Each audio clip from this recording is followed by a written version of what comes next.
സർക്കാരിന്റെ കാലത്തെ ഏറ്റവും കൊള്ളാവുന്ന ഒരു മന്ത്രി എന്ന് പറയാവുന്ന ജി സുധാകരൻ, അദ്ദേഹം താല്പര്യപൂർവ്വം വ്യക്തിപരമായ സംസാരങ്ങൾക്കിടയിലൊക്കെ താല്പര്യപൂർവ്വം പലപ്പോഴും IC നിയമസഭയിൽ ഈ പ്രശ്നം ഉന്നയിക്കുമ്പോൾ ഞാൻ നേരിട്ടിരുന്ന് കണ്ടിട്ടുണ്ട്.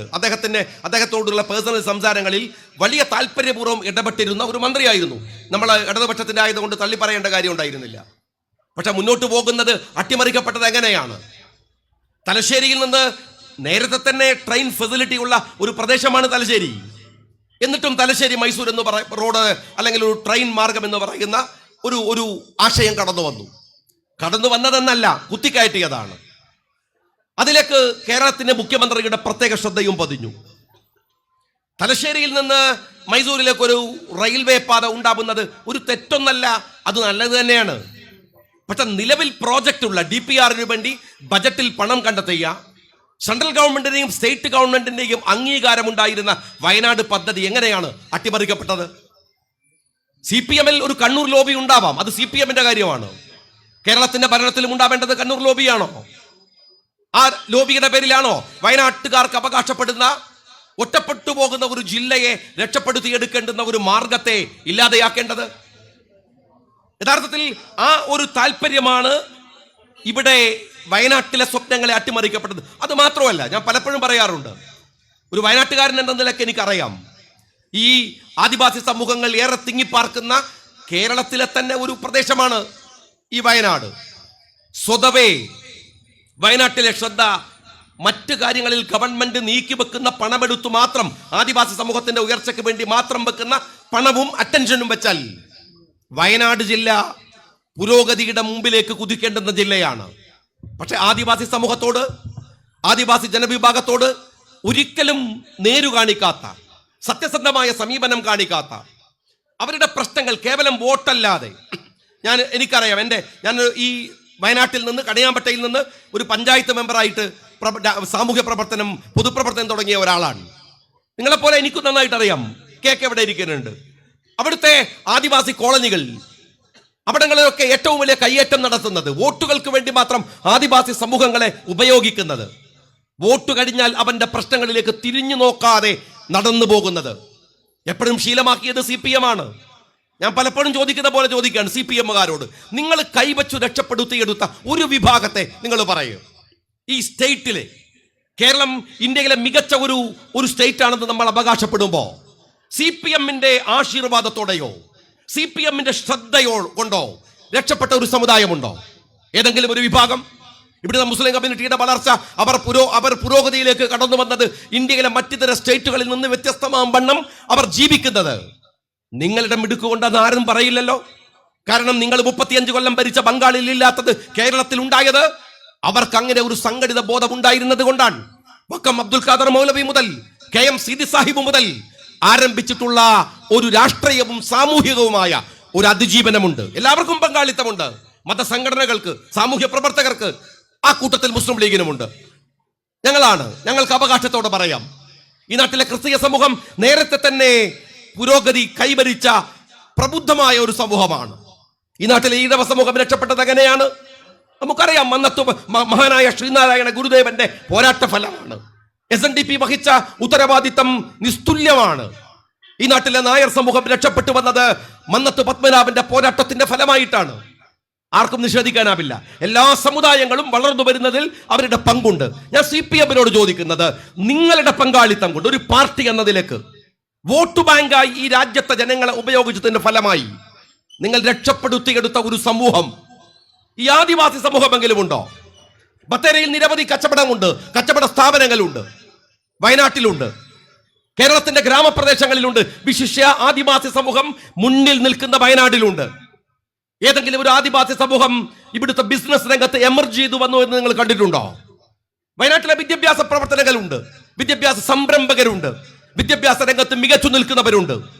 ഇവിടെ ഈ ആദിവാസി സമൂഹങ്ങളിൽ നിന്ന് ഈ വിദ്യാഭ്യാസ സംരംഭകരായി, ബിസിനസ്സുകാരായി, നല്ല തൊഴിലിടങ്ങളിൽ ജോലി ചെയ്യുന്നവരായി, മികച്ച ജീവിത സംവിധാനം പുലർത്തുന്നവരായി ഏത് വിഭാഗമാണുള്ളത്? ഈ നാട്ടിലെ പണിയർ സമുദായത്തെ നിങ്ങൾ ഓർത്തു നോക്ക്. ഞാൻ എല്ലാവരോടും പറയുന്നു, ഞാൻ എന്നോട് പറയുന്നത് പോലെ, ബത്തേരി അങ്ങാടിയിലേക്ക് അവർ നല്ലൊരു വസ്ത്രം ധരിച്ചു വന്നാൽ അതിശയത്തോടെ നോക്കുമാറ്, ഈ സമൂഹത്തെ ആരാണ് പിറകിലേക്ക് കൊണ്ടുപോയത്? ശാസ്ത്ര സാഹിത്യ പരിഷത്ത് എന്ന് പറയുന്ന CPM-കാരന്റെ കൂലിത്തല്ലുകാരുണ്ടല്ലോ, അവർ പറയുന്ന ഒരു വർത്തമാനമുണ്ട്.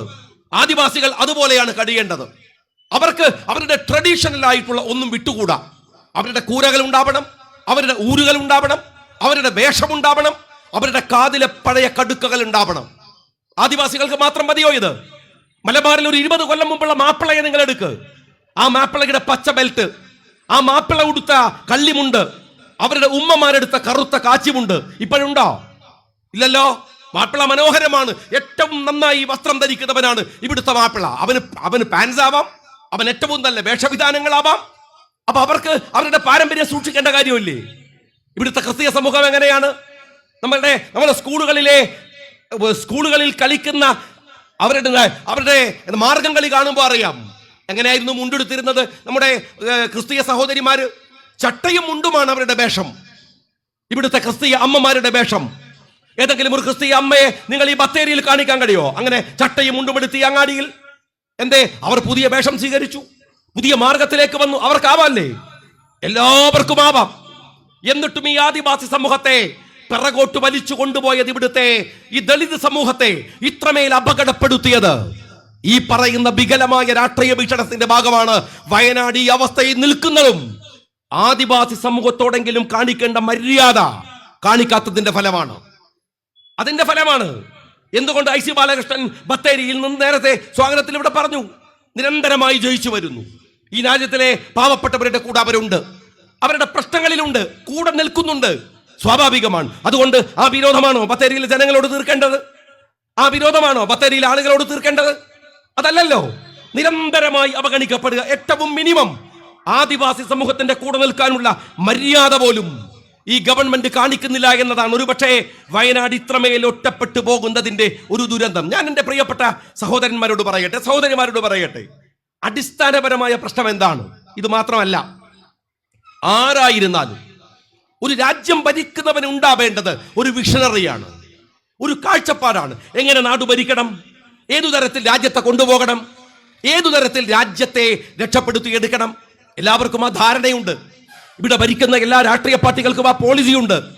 എന്നാൽ അങ്ങനെ ഒരു പോളിസി ഇല്ലാത്ത, വൈരവും വിദ്വേഷവും മാത്രം തങ്ങളുടെ കൈമുതലാക്കി വെക്കുന്ന ഒരു റൈറ്റ് പൊളിറ്റിക്സ് ഉണ്ട്. അത് ബത്തേരിയുടെ മാത്രം പ്രശ്നമല്ല, ഇന്ത്യയുടെ മാത്രം പ്രശ്നമല്ല, ആഗോള പ്രശ്നമാണ്. അത് പിണറായി വിജയനിലും മോദിയിലും മാത്രം നിൽക്കില്ല, അത് ട്രംപ് വരെ പോകും. എന്തുകൊണ്ടെന്നാൽ അവിടെ അവർക്ക് എന്താണ് എടുക്കേണ്ട നിലപാട് എന്നില്ല. എങ്ങനെ എടുക്കണം? നമ്മൾക്ക് നിർഭാഗ്യവശാൽ നമുക്ക് ഇപ്പോൾ നമ്മുടെ മുമ്പിലുള്ള 3 ഭരണാധികാരികളുണ്ട്. ഒന്ന് അമേരിക്കയിലെ ട്രംപാണ്, മറ്റൊന്ന് നമ്മളുടെ മോഡിയാണ്, മറ്റൊന്ന് നമ്മളുടെ പിണറായി വിജയനാണ്. ഈ 10 കൊല്ലമായിട്ട് ഈ സാധനങ്ങൾ നമ്മൾ സഹിച്ചുകൊണ്ടിരിക്കുകയാണ്. അവരുടെ മുഖം നോക്കിയപ്പോൾ ഒരു അമ്മ പെറ്റ കോലത്തിലാണ്. മനുഷ്യത്വം ഇല്ലാത്ത, മനുഷ്യരോട് മാന്യമായിട്ട് അവരുടെ സങ്കടങ്ങൾ പോലും അറിയാത്ത ഈ 3 വർഗങ്ങൾ. നോക്കൂ നിങ്ങൾ, ഇന്ന് പോലുമുള്ള വാർത്തയുണ്ട്. ഈ വിഷണറി ഇല്ലായ്മ, കാഴ്ചപ്പാടില്ലായ്മ ഇന്ത്യയുടെ മുകളിൽ ഉണ്ടാക്കിയിരിക്കുന്ന ഒരു തീരുവയുടെ പ്രശ്നം ഈ ബത്തേരിക്കാരെ എങ്ങനെ ബാധിക്കുമെന്ന് നിങ്ങൾ ചിന്തിച്ചിട്ടുണ്ടോ? ബത്തേരിയിൽ ഒരുപാട് കൃഷിക്കാരില്ലേ? ഏതെല്ലാം തരം കൃഷി ചെയ്യുന്നവരുണ്ട്. നിങ്ങളുടെ കാർഷിക ഉൽപ്പന്നങ്ങളെ കയറ്റുമതിയെ ബാധിക്കുന്ന പ്രശ്നമാണ് ഇന്ന് മോദിയുടെ ഭീരുത്വം കൊണ്ട് അമേരിക്ക നമുക്ക് മുകളിൽ ചാർത്തിയിരിക്കുന്നത്. എന്തായിരുന്നു ഈ മോദി പറഞ്ഞത്? അമേരിക്കയിൽ തെരഞ്ഞെടുപ്പ് പ്രചരണത്തിന് വരെ പോയി എന്ന് പറയാവുന്ന വിധത്തിൽ മോദിക്ക് അങ്ങ് ട്രംപിന് വേണ്ടി വോട്ട് വാങ്ങി കൂട്ടാൻ പോയത് ഈ മനുഷ്യനാണ്. മൈ ഫ്രണ്ട് എന്താ പറഞ്ഞിരുന്നത്? ആരെ കുറിച്ച്? ഈ ട്രംപിനെ കുറിച്ച്. My friend. ആ പ്രസംഗം നിങ്ങളൊന്ന് കേട്ടു നോക്ക്. ഫ്രണ്ടായാ മതിയാ? ഞാൻ മോദിയോട് ചോദിക്കട്ടെ, ഈ തീരുവ ഇത്രമേൽ ഇന്ത്യയുടെ മുകളിലേക്ക് അടിച്ചേൽപ്പിക്കുമ്പോ ഒരു കാര്യം ഞാൻ പ്രിയപ്പെട്ട ബത്തേരിക്കാരോട് പറയട്ടെ, 21 ദിവസമെങ്കിലും ഇനി ആ വിഷയത്തിന്റെ മുകളിൽ ചർച്ചയുണ്ടാവില്ല. ഈ 21 ദിവസത്തിനകം ഇന്ത്യക്ക് ഓയിൽ വാങ്ങണ്ടേ? ഇന്ത്യയുടെ ഉൽപ്പന്നങ്ങൾ വിറ്റഴിക്കണ്ടേ?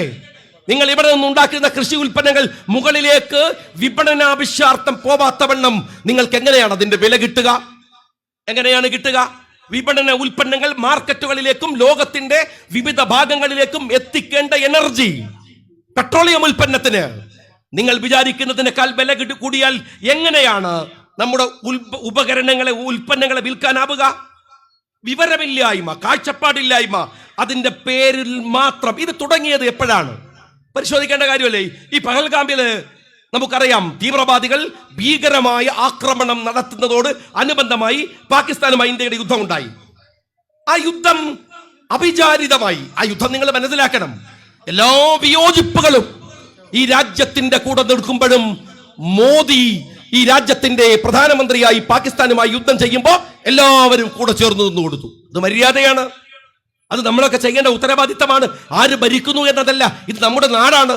നമ്മുടെ രാജ്യം പാകിസ്ഥാനുമായി യുദ്ധം ചെയ്യുമ്പോൾ അതിന്റെ കൂടെ എല്ലാവരും നിന്നു. നമ്മൾ മുന്നേറുകയാണ് എന്ന വാർത്തകൾ ഇങ്ങനെ കേട്ടു. അതിനിടയിലാണ് പെട്ടെന്ന് വെടിനിർത്തൽ ഉണ്ടാവുന്നത്. ആരാ നിർത്താൻ പറയുന്നത്? ആരാ പറയുന്നത്? ഇന്ത്യ തുടങ്ങി വെച്ച ഒരു യുദ്ധം, അല്ലെങ്കിൽ പാകിസ്ഥാൻ ഇന്ത്യയെ ആക്രമിച്ചതിന്റെ പേരിൽ നമ്മൾ നടത്തുന്ന ഒരു പ്രകടമായ യുദ്ധം, അത് നിർത്തിവെക്കാൻ ആരാണ് ട്രംപിന് അവകാശം കൊടുത്തത്? 8:30 മണിക്ക് നരേന്ദ്രമോദി പത്രസമ്മേളനം വിളിക്കുന്നു. 7:30 മണിക്ക് ട്രംപ് പത്രക്കാരെ കാണുന്നു. ഒരു രാജ്യത്തിന്റെ പ്രധാനമന്ത്രി ഞങ്ങൾ വെടിനിർത്തി എന്ന് പറയുന്നതിന് മുമ്പ് ഞാനത് നിർത്തിച്ചു എന്ന് ട്രംപ് എന്ന് പറയുന്ന അൽപ്പൻ കയറി പറയുന്നു. ഈ രാജ്യം മോദി നിങ്ങൾ മാത്രമല്ല ഭരിച്ചത്. ഇവിടെ ഒരു ഭരണാധികാരി ഉണ്ടായിരുന്നു, ഇന്ദിരാഗാന്ധി. ആ ഇന്ദിരാഗാന്ധി നെക്സലോട് പറയുന്ന ഒരു വാക്കുണ്ട്, 4000-5000 കിലോമീറ്റർ അപ്പുറത്തിരുന്ന് നിങ്ങളങ്ങ് കൽപ്പിക്കുമ്പോഴേക്കും ഇവിടെ മുട്ടുപറക്കാൻ ഇനിയും ആളെ കിട്ടിക്കൊള്ളണമെന്നില്ല. ഈ രാജ്യത്തിന്റെ അസ്തിത്വം തീരുമാനിക്കാൻ ഭരണത്തിന്റെ ചങ്കുറപ്പുള്ളവർ ഈ രാജ്യത്തുണ്ടെന്ന് നെക്സന്റെ മുമ്പിൽ പറയാൻ കെൽപ്പുള്ള ഒരു ഭരണാധികാരി ഇന്ത്യക്കുണ്ടായിരുന്നു. ട്രംപിന്റെ മുമ്പിൽ പറയണ്ട. പക്ഷേ അത് ശരിയല്ല എന്ന് സൂചിപ്പിക്കാൻ പോലുമുള്ള കരുത്ത് ഇന്ത്യക്കുണ്ടായില്ല. ഇനി ഈ പ്രശ്നം പരിഹരിക്കണമെങ്കിൽ ഉണ്ടാവുന്ന കോംപ്ലക്സ് എന്താണെന്ന് അറിയുമോ നിങ്ങൾക്ക്? മോദി അംഗീകരിക്കേണ്ടി വരും ട്രംപിന്റെ ഇന്ത്യ പാക് വെടിനിർത്തലിന്റെ പങ്കാളിത്തം. ട്രംപിന്റെ ചൊറി അതാണ്. ഞാൻ വെടിനിർത്തിപ്പിച്ച, ഞാൻ യുദ്ധം അവസാനിപ്പിച്ച വിഷയത്തിൽ എങ്ങനെ ട്രംപ് കൊണ്ടുവന്ന ഒരു വിഷയത്തിൽ എങ്ങനെ മോദി ഇടപെട്ടു എന്നതാണ്. അങ്ങനെയെങ്കിൽ ഇന്ത്യ അമേരിക്കയുടെ മുമ്പിൽ പോയി സുക്കൂത്താകണമോ? നിങ്ങളെ ഞങ്ങൾ അംഗീകരിക്കുന്നു എന്ന് ഇന്ത്യ പറയണമോ? എന്തൊരു പരിഹാസ്യമാണ് ഈ രാജ്യത്ത് സംഭവിക്കുന്നത്. നിങ്ങൾ ഓർത്തു നോക്കൂ, ഇന്ത്യക്ക് ഒരു പ്രതാപമുണ്ട് ലോകത്ത്. നിങ്ങൾ ലോകത്തെ കുറിച്ച് നിരീക്ഷിക്കുന്നവരാണെങ്കിൽ നിങ്ങൾക്കറിയാം, യൂറോപ്യൻ രാജ്യങ്ങൾ തകരുകയാണ്. ഇംഗ്ലണ്ട്, നമ്മുടെ മക്കളൊക്കെ വിദ്യാഭ്യാസത്തിന് വേണ്ടി തെരഞ്ഞെടുത്ത ഒരു ഇംഗ്ലണ്ട് ഇന്ന് ആ മാർഗത്തിൽ ഇല്ലാതെ ആ രംഗത്ത് പോലും തകർന്നുകൊണ്ടിരിക്കുന്നു. വലിയ തകർച്ചയാണ് ഇംഗ്ലണ്ടിൽ സംഭവിക്കുന്നത്. യൂറോപ്യൻ രാജ്യങ്ങൾ തകരുന്നു. എന്നാൽ ഏഷ്യയോ? നിങ്ങൾ പരിശോധിക്കുക, ചൈന എങ്ങാനും ഒന്ന് ഉടക്കിയാൽ അമേരിക്കയുടെ മാർക്കറ്റുകൾ നിശ്ചലമാകും വിധം ചൈന എമർജ് ചെയ്ത് വരികയാണ്. ബംഗ്ലാദേശ് എമർജ് ചെയ്യുകയാണ്. പാകിസ്ഥാൻ ഒഴികെ ഇന്ത്യയുടെ എല്ലാ അയൽപക്കങ്ങളും രക്ഷപ്പെടുന്നു. ഗൾഫ് രാജ്യങ്ങളിൽ സ്വതവേ അവർ സമ്പന്നമായി വന്നിരിക്കുന്നു. എന്ന് വെച്ചാൽ ഏഷ്യ കരുത്തോടു കൂടി മുന്നോട്ട് പോവുകയാണ്. പണ്ഡിറ്റ് ജവഹർലാൽ നെഹ്റു ഏഷ്യയുടെ ഈ പുരോഗമനത്തെ നേരത്തെ തന്നെ തിരിച്ചറിയുകയും ഏഷ്യയിലെ ഒരു സംഘടനത്തിന്റെ ഭാഗമായി ചേരിചേരാ നയം ഉണ്ടാക്കുകയും ചെയ്തു. അമേരിക്ക ആരടാ എന്ന് ചോദിച്ചാൽ ഞാനടാ എന്ന് തിരിച്ചു പറയാൻ കഴിയുന്ന വിധത്തിൽ ഏഷ്യയെ ശക്തി പ്രാപിപ്പിച്ചത് പണ്ഡിറ്റ് ജവഹർലാൽ നെഹ്റുവാണ്, ഇന്ദിരാഗാന്ധിയാണ്. ഇന്ന് ഏഷ്യ കൂടെ എമർജ് ചെയ്തു. സാമ്പത്തികമായി, സായുധമായി ഇന്ത്യ അടക്കമുള്ള രാജ്യങ്ങൾ ശക്തിയുള്ളവരാണ്. ആ രാജ്യങ്ങൾക്കിടയിൽ ഒരു കൂട്ടായ്മ ഉണ്ടാക്കാൻ മോദിക്ക് കഴിയുമോ? കഴിയില്ല. ചൈനയുമായി പിണക്കമാണ്. ചൈന പാകിസ്ഥാനുമായി നന്നായിരിക്കുന്നു. ബംഗ്ലാദേശ് എന്ന് പറയുന്ന ഒരു രാജ്യം തന്നെ ഇന്ത്യയുടെ നയതന്ത്ര നിലപാടുകളുടെ ഭാഗമായി ഉണ്ടായ രാജ്യമാണ്. ആ ബംഗ്ലാദേശ് ഇന്ത്യയുമായി തെറ്റിയിരിക്കുന്നു. നമുക്ക് സൗഹൃദത്തിന് പറ്റുന്ന ഒരു രാജ്യം അയൽപക്കത്ത് പോലുമില്ല. ചൈന ഇതാ ഒരു കേരള സംസ്ഥാനത്തിന്റെ വിസ്തീർണമുള്ള ഭൂപ്രദേശം പിടിച്ചടക്കിയിരിക്കുന്നു. രാഹുൽ ഗാന്ധി പലതവണ പറഞ്ഞു നമുക്ക് ഇടപെടാൻ കഴിയുന്നില്ല. അമേരിക്കയുടെ മുമ്പിൽ, മറ്റ് രാജ്യങ്ങളുടെ മുമ്പിൽ, അയൽപക്ക രാജ്യങ്ങളുടെ മുമ്പിൽ പോലും യൂറോപ്യൻ യൂണിയനുമായി ഇന്ത്യ തെറ്റിയിരിക്കുന്നു. പിന്നെ എങ്ങനെയാണ് ഒരു നിലപാട് എടുക്കാൻ ഈ രാജ്യത്തിനാവുക? എങ്ങനെയാണ് മോദിയുടെ മുമ്പിൽ സുക്കൂത്താവാതെ പോവുക? എങ്ങനെയാണ് നമ്മളുടെ കാർഷിക ഉൽപ്പന്നങ്ങൾ പോലും അപകടപ്പെട്ടു വരുമ്പോ അതിനെ മറികടക്കാനാവുക? എന്റെ സ്നേഹമുള്ളവരെ, ഈ രാജ്യത്തിന് ഒരു വിദേശകാര്യമന്ത്രിയുണ്ട്. പക്ഷെ വിദേശകാര്യ നിലപാടുണ്ടോ? അദ്ദേഹത്തിന് 4 ഭാഷ അറിയാം എന്നാണ് BJP-ക്കാർ പറയുന്നത്. 4 ഭാഷ അറിഞ്ഞിട്ട് കാര്യമുണ്ടോ? സംസാരിച്ചാലല്ലേ ഭാഷ പുറത്തു വരൂ. ഇയാൾ എവിടെയെങ്കിലും സംസാരിക്കണ്ടേ? ഓപ്പറേഷൻ സിന്ദൂർ കഴിഞ്ഞപ്പോൾ സംസാരിക്കാൻ പോയത് E.T. മുഹമ്മദ് ബഷീർ സാഹിബാണ്. സംസാരിക്കാൻ പോയത് നമ്മളുടെ ഇന്ത്യയുടെ ശശി തരൂരാണ് ലോകത്തോട് സംസാരിക്കാൻ. എന്ത് ജയശങ്കർ പോയില്ല? ഒരു രാജ്യത്തിന്റെ വിദേശകാര്യമന്ത്രി, ഇത്ര പരാജയപ്പെട്ട ഒരു വിദേശകാര്യമന്ത്രി ഇന്ത്യയുടെ ചരിത്രത്തിൽ ഉണ്ടായിട്ടില്ല. ഭാഷ അറിഞ്ഞിട്ട് കാര്യം. നിങ്ങൾക്ക് ഓർമ്മയുണ്ടോ, ഇപ്പോ ഇറാനെ ഒന്ന് ഇസ്രായേൽ ചൊറിഞ്ഞു, ഇറാൻ അതിശക്തമായി തിരിച്ചടിച്ചു. ഇസ്രായേൽ ഈ ലോകത്തിന്റെ ഭൂപടത്തിൽ നിന്ന് അപ്രത്യക്ഷമാകും എന്ന് തോന്നിയ ഘട്ടം വന്നപ്പോൾ അമേരിക്ക ഇടപെട്ടു. അങ്ങനെ അമേരിക്ക ഇടപെടുമ്പോ നിങ്ങൾ മനസ്സിലാക്കേണ്ടത്, ട്രോയ്ക്കയുടെ മുമ്പില് ഇറാന്റെ വിദേശകാര്യ മന്ത്രിയായ അബ്ബാസ് അർഗാച്ചി സംസാരിക്കുന്നുണ്ട്. എങ്ങനെയാണ് ഒരു രാജ്യത്തിന്റെ വിദേശകാര്യ മന്ത്രി ഇടപെടേണ്ടത് എന്ന് ഇവിടുത്തെ BJP-കാരനൊന്ന് കാണ്. അബ്ബാസ് അർഗാച്ചി സംസാരിക്കുന്നുണ്ട് ട്രോയ്ക്കയുടെ മുമ്പിലാണ്. ഞാൻ ഈ സംസാരിക്കുന്ന പോലെ അത് സംസാരിച്ചു കൊണ്ടിരിക്കുന്നതിനിടയിൽ അദ്ദേഹത്തിന് ദാഹിച്ചു. അപ്പോ നിങ്ങൾക്കറിയാം, അന്താരാഷ്ട്ര മീറ്റിങ്ങുകളിലൊക്കെ മുമ്പിൽ ഇങ്ങനെ ടേബിൾ ഉണ്ടാവും, അതിൽ വെള്ളമുണ്ടാവും. ആ സമയത്ത് അബ്ബാസ് അർഗാച്ചി ശബ്ദം നിന്നുപോയപ്പോൾ പലരും കൊണ്ടുവന്ന് വെള്ളം കൊടുക്കാൻ ശ്രമിക്കുന്നുണ്ട്. അദ്ദേഹം പിറകിലേക്ക് തിരിഞ്ഞ് അദ്ദേഹത്തിന്റെ പ്രൈവറ്റ് സെക്രട്ടറിയോട് പറയുന്നുണ്ട്, അവർ വാട്ടർ, നമ്മുടെ വെള്ളം. അദ്ദേഹത്തിന്റെ പിറകിലുള്ള പ്രൈവറ്റ് സെക്രട്ടറി ഇറാനിൽ നിന്ന് കൊണ്ടുവന്ന വെള്ളമെടുത്ത് അബ്ബാസ് അർഗാച്ചിക്ക് കൊടുക്കുന്നു. ലോകം ഇങ്ങനെ വിസ്മയിച്ചു നിന്നുപോയ സമയമാണ്. ആ വെള്ളം കുടിക്കുന്നു. അബ്ബാസ് അർഗാച്ചി പറയാതെ പറഞ്ഞ ഒരു രാഷ്ട്രീയമുണ്ട്. എന്താ അറിയോ? നിങ്ങളെയൊന്നും കുടിച്ച വെള്ളത്തിൽ വിശ്വസിക്കാൻ പറ്റില്ല എന്നാണത്. അത് ഒരു ഇന്റർനാഷണൽ ബോഡി ലാംഗ്വേജ് ആണ്. ജയശങ്കർ എന്ന് പറയുന്ന ഇന്ത്യയുടെ വിദേശകാര്യമന്ത്രിയോട്, BJP-കാരനോട് ഞാൻ പറയട്ടെ, ഇതിന് തലയിൽ വേണ്ടത് കാവ്യല്ല, മൂളയാണ്, ബുദ്ധിയാണ്. നിങ്ങൾക്കത് അറിയില്ല, ഭാഷ അറിഞ്ഞ പോരാ. അബ്ബാസ് അർഗാച്ചി അത് പറയുമ്പോൾ ട്രോയിക്കയിൽ പങ്കെടുത്ത മനുഷ്യർ മുഴുവൻ അദ്ദേഹത്തിന്റെ മുമ്പിൽ വിസ്മയത്തോടെ നിൽക്കുന്നുണ്ട്. ഈ രാജ്യം അമേരിക്കയുടെ, മോദിയുടെ പ്രശ്നം എന്താണ്? മോദിയുടെ പ്രശ്നം എന്താ അറിയോ? അമേരിക്കയെ ഭയപ്പെടുന്നത് നിങ്ങൾ വിചാരിക്കുന്ന ഒരു കാര്യമല്ല. അദാനിയുടെ കേസ് US അന്വേഷിക്കുകയാണ്. അത് പുറത്തു വന്നാൽ മോദി അടക്കം പെടും. US-ന്റെ കോർട്ടിൽ അദാനിക്കെതിരെ കേസുണ്ട്. US കോൺഗ്രസിൽ അദാനിക്കെതിരെ കേസുണ്ട്. ആ കേസ് അപകടപ്പെടുമോ എന്ന ഭയമാണ് മോദി അവിടെ പോയി ട്രംപിന്റെ മുമ്പിൽ സുക്കൂത്തായി നിൽക്കുന്നത്. ഞാൻ ഇതാ പറഞ്ഞത്, നിങ്ങൾ കേവലം ഒരു ബത്തേരിയുടെ ഒരു വികസന രാഷ്ട്രീയത്തിന്റെ മാത്രം പ്രശ്നമല്ല ഇത്. വലതുപക്ഷ രാഷ്ട്രീയത്തിന്റെ പരാജയം ഇതാണ്. കേരളം നിങ്ങൾ പരിശോധിച്ചോ? നരേന്ദ്രമോദി ഇങ്ങനെയാണെങ്കിൽ, അല്ലെങ്കിൽ ട്രംപ് അങ്ങനെയാണെങ്കിൽ കേരളം നിങ്ങൾ പരിശോധിച്ചോ? ഇവിടെ ഇടതുപക്ഷം എന്ന് പറയുന്ന കപട ലേബലിൽ അതിഭീകരനായ ഒരു വലതുപക്ഷ നേതാവാണ് ഭരിക്കുന്നത്, സഖാവ് പിണറായി വിജയൻ. അയാളൊരു വലതുപക്ഷമാണ്. എല്ലാ അർത്ഥത്തിലും നിങ്ങൾ എടുത്തു നോക്കിയാൽ വൈരം, വെറുപ്പ്, കുടിപ്പക അങ്ങനെ തന്നെയാണ്, വേറെ ഒന്നുമില്ല. ഇപ്പോ കഴിഞ്ഞ 2 ദിവസം മുമ്പ് നിങ്ങൾ കേട്ടു TP വധക്കേസിലെ പ്രതികൾ. ആ TP വധക്കേസിലെ പ്രതികൾക്ക് വേണ്ടിയുള്ള മാർഗത്തിലൂടെയാണ് ഗോവിന്ദചാമി ചാടിപ്പോയത്. TP വധക്കേസിലുള്ള പ്രതികൾക്ക് കഞ്ചാവും മയക്കുമരുന്നുകളും ഒക്കെ എത്തിച്ചു കൊടുക്കുന്ന വഴിയിലൂടെയാണ് ഇയാൾ ചാടിപ്പോയത്. അവിടെ ക്യാമറ ഇല്ല, അവിടെ പോലീസ് ഇല്ല, അവിടെ പുറത്തുനിന്ന് വന്നിട്ട് സഖാക്കൾ ഉള്ളിലേക്ക് വലിച്ചെറിഞ്ഞു കൊടുക്കും, അവർക്ക് സിഗരറ്റ് എത്തിച്ചു കൊടുക്കും, അവർക്ക് കഞ്ചാവ് എത്തിച്ചു കൊടുക്കും, അവരുടെ കൊട്ടേഷൻ ലിസ്റ്റ് എത്തിച്ചു കൊടുക്കും. ഇതൊക്കെ എത്തിച്ചു കൊടുക്കുന്ന പടിയിൽ ക്യാമറ പാടില്ലല്ലോ. കണ്ണൂർ സെൻട്രൽ ജയില് എനിക്കറിയാം, ഞാൻ ആ സെൻട്രൽ ജയിൽ അടക്കമുള്ള ഇടത്ത് 10 കൊല്ലം MLA ആളാണ്. അവിടുത്തെ ഗോവിന്ദചാമിയല്ല, സകലമാന ചാമിമാർ വന്നാലും അതിന്റെ മുകളിലൂടെ ചാടി രക്ഷപ്പെടാൻ കഴിയില്ല. അവിടെ ചാടാൻ കാരണം എന്താണ്? അതിന്റെ വിശദാംശങ്ങളിലേക്ക് ഞാൻ പോടില്ല. പക്ഷേ ആ കണ്ണൂർ സെൻട്രൽ ജയിലില് TP വധക്കേസിലെ പ്രതികൾ പുറത്തു വരുമ്പോ പച്ചക്ക് പരസ്യമായി തെരുവിൽ വെച്ച് കള്ളു കുടിക്കാൻ അവർക്ക് സൗകര്യം ചെയ്തു കൊടുത്തത് പിണറായി വിജയന്റെ ഈ പോലീസാണ്. തീരുന്നില്ല. നിങ്ങൾ മനസ്സിലാക്കേണ്ടത്, ഈ കഴിഞ്ഞ 2-3 ദിവസം മുമ്പ് സദാനന്ദൻ എന്ന് പറയുന്ന പഴയ CPM-കാരനും പിന്നീട് BJP-കാരനുമായ ഒരാളുണ്ട് കണ്ണൂരിൽ. അയാൾ ഇപ്പോഴും ജീവിച്ചിരിപ്പുണ്ട്. അദ്ദേഹത്തിന്റെ 2 കാല് CPM-കാർ വെട്ടിക്കളഞ്ഞു. ആ കേസ് നിരന്തരമായി നടന്നു. ഞാൻ അവിടെ MLA ആയിരിക്കുന്ന സമയത്തൊക്കെ അതിന്റെ വാഗ്വാദങ്ങൾ നടക്കുന്നുണ്ട്. അവസാനം 30 കൊല്ലത്തിന് ശേഷം സുപ്രീം കോടതി സദാനന്ദനെ ആക്രമിച്ച കേസിൽ പ്രതികൾക്ക് ശിക്ഷ വിധിച്ചു. അങ്ങനെ കഴിഞ്ഞ ആഴ്ചയിൽ വന്ന ഒരു റീലുണ്ട്. ആ റീലിൽ ഭയങ്കര മുദ്രാവാക്യം വിളി, പാട്ട്, ബൈത്തും ഒക്കെ കാണുന്നുണ്ട്. എന്താ സംഭവം എന്ന് ചോദിച്ചാല്, സദാനന്ദനെ ജയിലിലേക്കുള്ള യാത്രയപ്പ് കൊടുക്കുകയാണ് CPM-കാർ. ആരാണ് അതിന്റെ നേതൃത്വം കൊടുക്കുന്നത് അറിയങ്ങള്?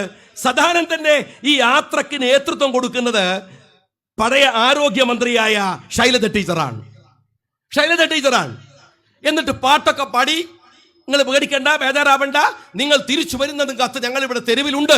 ധീരവീര സഖാക്കളൊക്കെ മുദ്രാവാക്യം വിളിച്ച് ഈ പ്രതികളെ ജയിലിലേക്ക് പറഞ്ഞയച്ചതിന്റെ പിറ്റേ ദിവസം മലയാള മനോരമയും മാതൃഭൂമിയും ശൈലജയോട് ചോദിക്കുന്ന ഒരു ചോദ്യമുണ്ട്. നിങ്ങളൊരു MLA അല്ലേ, ഒരു മുൻ മന്ത്രിയല്ലേ, ഇത്ര വലിയ ക്രിമിനലുകളെ നിങ്ങൾ എങ്ങനെയാണ് യാത്രയപ്പ്, ജയിലിലേക്കുള്ള യാത്രയപ്പ് ആഘോഷത്തിൽ പങ്കെടുക്കുക? ശൈലജ പറഞ്ഞ ഒരു മറുപടി പറയാനാണ് ഞാൻ ഇത് പറഞ്ഞത്. ശൈലജ പറഞ്ഞത് അവർ നാട്ടിന്റെ നന്മക്കായി പ്രവർത്തിച്ചവരാണ്.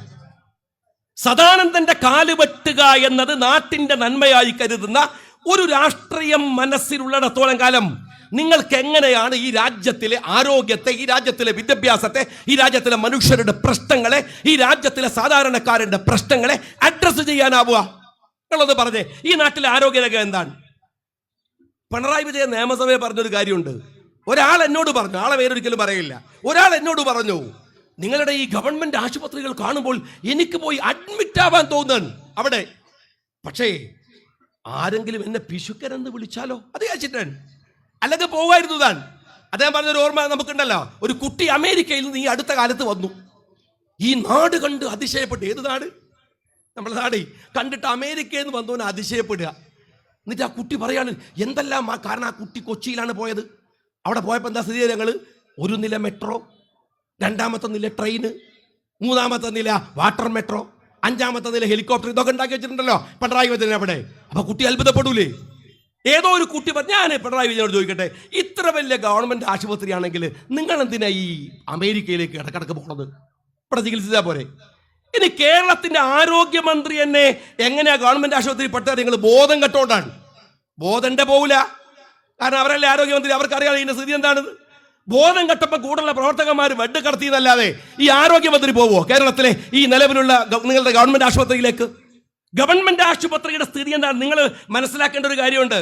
ഡോക്ടർ ഹാരിസ് മലയാളി ഞെട്ടുന്ന ഒരു വാർത്ത പറഞ്ഞു. അദ്ദേഹം ഒരു സഖാവാണ്, ഉറച്ച സഖാവാണ്. ഹാരിസ് പറഞ്ഞ വാർത്ത കേരളം മുഴുവൻ ചർച്ചയായി. ഇന്നലത്തെ രസറിയങ്ങള്, ആ മെഡിക്കൽ കോളേജിനകത്ത് ഒരു ഉപകരണം ഉണ്ടായിരുന്നു, അത് ഹാരിസ് മോഷ്ടിച്ചു എന്ന് പറഞ്ഞ് ഹാരിസിന്റെ പേരിൽ കളവ് കുറ്റം ചാർത്താൻ ആരോഗ്യ വകുപ്പ് ശ്രമിച്ചു. ഹാരിസ് പറഞ്ഞു ആ ഉപകരണം ആശുപത്രിയിൽ തന്നെ ഉണ്ടാവും, നിങ്ങൾ പോയി തപ്പി നോക്ക്. അവസാനം ഇവരെ നിർബന്ധ ബുദ്ധി അത് തപ്പേണ്ടി വന്നു. ആ ഉപകരണം കിട്ടി. എന്നിട്ട് ഹാരിസിനോട് ചോദിക്കുന്നുണ്ട് എങ്ങനെയാണ് അതവിടെ കടന്നത് എന്ന് ചോദിക്കുമ്പോൾ ഹാരിസ് പറയുന്നു ഉപകരണമുണ്ട്, ഞങ്ങൾക്ക് ഇത് ഇങ്ങനെ ഉപയോഗിക്കണം എന്നുള്ള പരിശീലനം തരണ്ടേ? കേരളത്തിലെ ആരോഗ്യമന്ത്രിയോട് ഞാൻ ചോദിക്കട്ടെ, പരിശീലനം തരേണ്ടത് ആരാണ്? നിങ്ങളല്ലേ കൊടുക്കേണ്ടത്? നിങ്ങൾ പരിശീലനം കൊടുത്തില്ല. ഉപകരണം ഇന്നലെ കണ്ടുപിടിച്ചു. ഇന്നലെ ഉപകരണം കണ്ടുപിടിച്ചപ്പോൾ നിങ്ങളൊക്കെയും സാക്ഷി നിർത്തി ഞാൻ പറയട്ടെ, ഇന്ന് ആരോഗ്യമന്ത്രിയുടെ പത്രസമ്മേളനമുണ്ട്. ആ പത്രസമ്മേളനം നിങ്ങളൊന്ന് ശ്രദ്ധിച്ചു നോക്ക്.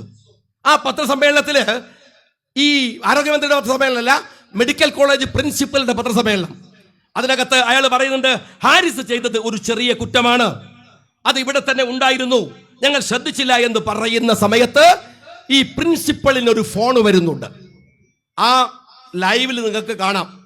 ആ ഫോൺ വെച്ചതിന് ശേഷം പ്രിൻസിപ്പൽ ടോൺ മാറി. അയാൾ പറഞ്ഞു ഈ റിപ്പോർട്ട് മുഴുവൻ വായിക്കണം, ഞാൻ ഇനി സംസാരിക്കുന്നില്ല. ഹാരിസിന് അനുകൂലമായി പറയേണ്ടി വരുന്നു പ്രിൻസിപ്പൽക്ക് എന്ന് തോന്നിയപ്പോ ആരോഗ്യ വകുപ്പ് ഇടപെട്ടു, മന്ത്രിയുടെ ഓഫീസ് ഇടപെട്ടു. എന്നിട്ട് പ്രിൻസിപ്പലിന്റെ വാക്കുകൾ മാറ്റി. അത് മാറ്റിയിട്ട് അദ്ദേഹം അതുവരെ പറഞ്ഞ കാര്യങ്ങൾ വേറെ പറഞ്ഞു. കുറെ വിടുവായന്മാരായ മന്ത്രിമാര്.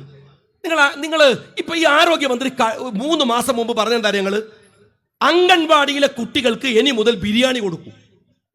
3 മാസം മുമ്പ് കേരളത്തിലെ പത്രങ്ങൾ ആഘോഷിച്ച വാർത്തയാണ്. നിങ്ങൾക്ക് സ്ഥിതി അറിയോ? അംഗൻവാടിയിൽ ഒരു കുട്ടിക്ക് ഒരു ദിവസത്തെ ഭക്ഷണത്തിന് കൊടുക്കുന്ന പൈസ എത്ര അറിയാം നിങ്ങൾക്ക്? നിങ്ങൾ ചിരിക്കരുത്, 5 റുപ്യാണ്. 5 റുപ്യാണ്. 10 കുട്ടികളുണ്ടെങ്കിൽ 50 റുപ്യ. 3 നേരത്തെ ഭക്ഷണം കൊടുക്കണം. രാവിലെ ഇഡ്ഡലിയും സാമ്പാറും, ഉച്ചക്ക് സാമ്പാറും തോരനും, വൈകുന്നേരം ചായയും കടിയും. 5 റുപ്യക്ക് ഒരാൾക്ക്. എന്റെ സഖാക്കളെ, മാർക്കറ്റിൽ തേങ്ങയുടെ വില 50 റുപ്യാണ്. 1 കിലോ തക്കാളിക്ക് ഞാൻ വരുമ്പോൾ അറിയാൻ വേണ്ടി ചോദിച്ചു, 28 റുപ്യാണ് 1 കിലോ തക്കാളിക്ക്. പിന്നെ എങ്ങനെയാ 5 രൂപക്ക് 3 നേരം ഭക്ഷണം കൊടുക്കുക ഒരു കുട്ടിക്ക്? ഈ അംഗൻവാടിയിലെ അധ്യാപകന്മാർക്ക് കിട്ടുന്ന പൈസ എത്രയാന്ന് ഈ പോങ്ങൻ കേരള ആരോഗ്യമന്ത്രിക്ക് അറിയോ? ഞാൻ ഈ ആരോഗ്യമന്ത്രിയെ കുറിച്ച് പറഞ്ഞു, ഇതെന്തൊരു സാധനം എന്ന് ചോദിച്ചു. നമ്മൾ നാട്ടിൻപുറത്ത് പറയാറില്ലേ, ഗോവിന്ദൻ മാഷ് എന്നെക്കുള്ള ഒരു ചാട്ടം, കേസെടുത്തോളെന്ന് പറഞ്ഞു. കേസ് എന്ന് കേട്ടാൽ എനിക്ക് ഭയങ്കര ബേജാറാണ്. ഒരു കേസും ഇല്ലല്ലോ. എൻ്റെ ഗോവിന്ദ, കേസ് എവിടെ? ആ കേസ് എവിടെ? ഞാൻ ചോദിക്കും, ഞാൻ പറഞ്ഞില്ല എന്താ തെറ്റുള്ളത്? ഇതുപോലെ ഒരു പോങ്ങൻ മന്ത്രി രണ്ടാമത്തെ കേസ് കൊടുത്തോ? ഉണ്ടോ കേരള രാഷ്ട്രീയത്തിൽ ഈ ആരോഗ്യമന്ത്രി? എന്തിനാ ഇവരെ കൊള്ളുകയെന്ന്? ഇവർക്ക് 10 മിനിറ്റ് പൊതുപ്രവർത്തനം നടത്തിയ ശീലമുണ്ടോ? ഷാജിന്റെ ചോദ്യമല്ല, നിങ്ങളുടെ ഏരിയ സെക്രട്ടറി കത്തെഴുതിയതാണ്. CPM-ന്റെ പൊതുജനങ്ങളുമായി ഒരു ബന്ധവുമില്ലാത്ത ഇവരെ പിടിച്ചെങ്ങനെയാണ് ആരോഗ്യമന്ത്രിയാക്കിയത് എന്ന് ചോദിച്ചത് നിങ്ങളുടെ ആളാണ്. ഞാൻ ചോദിക്കുന്നത്, അങ്ങനെ ഒരു തരത്തിലും ഈ പാപം സാധുക്കളായിട്ടുള്ള അംഗൻവാടി പ്രവർത്തകരെ അല്ലെങ്കിൽ അംഗൻവാടി വർക്കേഴ്സിന്റെ കൈയിട്ട് വാരുന്ന മറ്റൊരാൾ വിദ്യാഭ്യാസ മന്ത്രിയാണ്. ഞാൻ പറയേണ്ട കാര്യമുണ്ടോ? അയാൾ ഇപ്പൊ ഈ അടുത്ത കാലത്ത് നടത്തിയ വലിയ വിപ്ലവം കാര്യങ്ങൾ സുംബ ഡാൻസ് ആണ്. ഈ ഡാൻസ് എന്ന് പറഞ്ഞപ്പോൾ ഞാൻ സത്യത്തിൽ പേടിച്ചു. കാരണം IC ബാലകൃഷ്ണൻ പഠനമുണ്ട്, ശിവൻകുട്ടിന്റെ സുംബ ഡാൻസ് ഞാൻ കണ്ടതാണ്. കാരണം എൻ്റെ തലൻ്റെ മുകളിലൂടെ ആ സുംബ ഡാൻസ് കടന്നു പോയപ്പോൾ വേറെ പലതും കണ്ടു ഞങ്ങൾ കുറേ ആളുകൾ. ഞാൻ മാത്രമേ കണ്ടുള്ളൂ എന്ന് ചോദിച്ചുകൂടാ. അതുകൊണ്ട് ഞാൻ പേടിച്ചു. പിന്നെ സുംബ ഡാൻസ് കണ്ടപ്പോൾ കരുതി കുട്ടികൾ കളിച്ചോട്ടെ, എൻ്റെ ആയിട്ട്. കേരളത്തിലെ വിദ്യാഭ്യാസ രംഗത്ത് ശിവൻകുട്ടിനോട് ഞാൻ ചോദിക്കുന്നത്, ഈ സുംബ ഡാൻസിന്റെ കുറവേ ഉണ്ടായിരുന്നുള്ളൂ. ഇന്ന് അയാളുടെ രസറിയകൾ, ഇന്ന് അയാളുടെ ഫേസ്ബുക്ക് പോസ്റ്റ് കാര്യങ്ങൾ അവധിക്കാലം മാറ്റാൻ പോവാണ്. ഇപ്പം എങ്ങനെയാണ്? ഇപ്പത്തെ അവധി ഏപ്രിൽ മെയ് ആണ്. അത് മാറ്റിയിട്ട് ജൂൺ ജൂലൈ ആക്കാൻ പോവാൻ. ഭയങ്കര വിപ്ലവമാണ്. എൻ്റെ കേരളത്തിലെ വിദ്യാഭ്യാസ മന്ത്രി, ഞാൻ നിങ്ങളോട് ചോദിക്കട്ടെ, ഇവിടുത്തെ ഒരു അവധിയുടെ കാലം നിങ്ങൾക്ക് അറിയോ? വിദേശികൾ, പ്രവാസികൾ അവരുടെ ലീവുമായിട്ട് ബന്ധപ്പെട്ടത് മാത്രമല്ല, ഇവിടുത്തെ +2 കഴിഞ്ഞ് SSLC കഴിഞ്ഞ് കുട്ടികൾക്ക് ഉപരിപഠനത്തിന് പോകണമെങ്കിൽ അതിൻ്റെ ഒരു ഇന്റർനാഷണൽ പരീക്ഷാ കാലമൊക്കെ ഈ സമയമാണ്. നിങ്ങൾക്ക് തലയിൽ ഓളമില്ലാത്തതുകൊണ്ട് അവധി അങ്ങ് മാറ്റിയാൽ, സമയം അങ്ങ് മാറ്റിയാൽ എന്താ ഉണ്ടാവുക? പിന്നെ വേറെ രസമുണ്ട്. പിന്നെ ഒരു വലിയ വിപ്ലവം കാര്യങ്ങൾ, ബാക്ക് ബെഞ്ചുകൾ ഒഴിവാക്കുകയാണ്. അപ്പൊ ഗോവിന്ദൻ പറഞ്ഞു, CPM-ന്റെ സഖാവ് വലിയ വിപ്ലവകാരിയായ സെക്രട്ടറിയാണ്, അദ്ദേഹം പറഞ്ഞു അത് നിർബന്ധമായിട്ട് മാറ്റണം, ബാക്കിലെ ബെഞ്ച് മുമ്പിൽ ഇട്ടാൽ മതി. മൂപ്പർ പറഞ്ഞു, എന്നാ പിന്നെ ബാക്കിലെ ബെഞ്ച് ആവില്ലല്ലോ. അപ്പൊ അതിന്റെ ബാക്കിൽ പിന്നെയും ബെഞ്ച് വരുന്നു മൂപ്പർക്ക് അറിയില്ല. ഇത് വലിയ ചർച്ചയായപ്പോ കേരളത്തിലെ വിദ്യാഭ്യാസ മന്ത്രി ഇന്നലെ മെനഞ്ഞാന്ന് പറഞ്ഞ വർത്താനങ്ങൾ അറിയോ? ഇത് പഠിക്കാൻ ഒരു സമിതിയെ ചുമതലപ്പെടുത്തി. എന്റെ വിദ്യാഭ്യാസ മന്ത്രി, ഇതെന്ത് പഠിക്കാനാണ്? നിങ്ങൾ ആ സ്കൂളിൽ കയറിയിട്ട് 4 കുട്ടികളോട് ചോദിക്ക്. നിങ്ങൾ അതിന് സമിതി ഉണ്ടാക്കുന്നതിന് മുമ്പ് കേരളത്തിലെ വിദ്യാഭ്യാസ രംഗത്തെ സിലബസ് പരിഷ്കരിക്കാൻ ഒരു സമിതി ഉണ്ടാക്കുക. 2014 കമ്പ്യൂട്ടർ സയൻസിന്റെ സിലബസ് ആണ് മക്കൾ പഠിക്കണത്. എന്താ പഠിക്കണേ അറിയോ? 2020 3G വരും, 4G വരും. ഏത് അടുപ്പിലാണ് നിങ്ങളൊക്കെ താമസിക്കണതെന്ന് ഞാൻ അറിയാനായിട്ട് ചോദിക്കാൻ. AI-യുടെ കാലാണ് 2025. അറിയോ നിങ്ങള്? AI-യുടെ കാലാണ്. അപ്പൊ പറയാണ് 2020 3Gയും 4Gയും വരും എന്ന് പറയുന്ന മഹാപൊട്ടന്മാരായ കുറെ ആളുകളെ വെച്ചിട്ട് മക്കളെ കമ്പ്യൂട്ടർ സയൻസ് പഠിപ്പിച്ചാൽ ഇവിടെ എങ്ങനെയാ കുട്ടികൾ പഠിക്കുക? നിങ്ങൾ ഈ വിദ്യാഭ്യാസ രംഗത്ത് വരുത്തിയ അബദ്ധങ്ങളുടെ ആഴം എത്രയാണെന്നൊന്ന് പരിശോധിച്ച് നോക്ക്. ഇവിടെ മാറ്റങ്ങൾ, പൊതുവിദ്യാഭ്യാസ രംഗം പാടേ തകർന്നു. ഈ ബത്തേരിയിലല്ലേ പൊതുവിദ്യാഭ്യാസത്തിൽ വല്ലേ ഒരു കുട്ടി പാമ്പ് കടിയേറ്റ് മരിച്ചത്? ഇവിടെ അല്ലേ? ഈ ബത്തേരിയിലല്ലേ സർവജന സ്കൂളില്?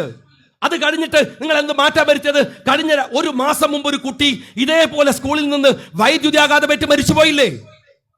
പൊതുവിദ്യാഭ്യാസ രംഗത്തിന്റെ സ്ഥിതി എന്താണ്? ശിവൻകുട്ടി സുംബ ഡാൻസ് കളിച്ചാൽ മാറുമോ അത്? ഞാൻ ചോദിച്ചത്, എന്തുകൊണ്ടാണ് ഈ തവണ പൊതുവിദ്യാഭ്യാസ രംഗത്ത് നിന്ന് കുട്ടികൾ കൊടിഞ്ഞു പോയത്? ശിവൻകുട്ടിയുടെ മറുപടി, ജനസംഖ്യ കുറഞ്ഞു. എന്റെ ശിവൻകുട്ടി, ജനസംഖ്യ കുറഞ്ഞാൽ CBSE-യിൽ അഡ്മിഷനും കുറയണ്ടേ? അവിടെ കൂടുകയാണ്. അവിടെ ജനസംഖ്യ ബാധകല്ല. നിങ്ങൾ കേരളത്തിലെ സകലമാന മേഖലകളും തകർക്കുകയാണ്.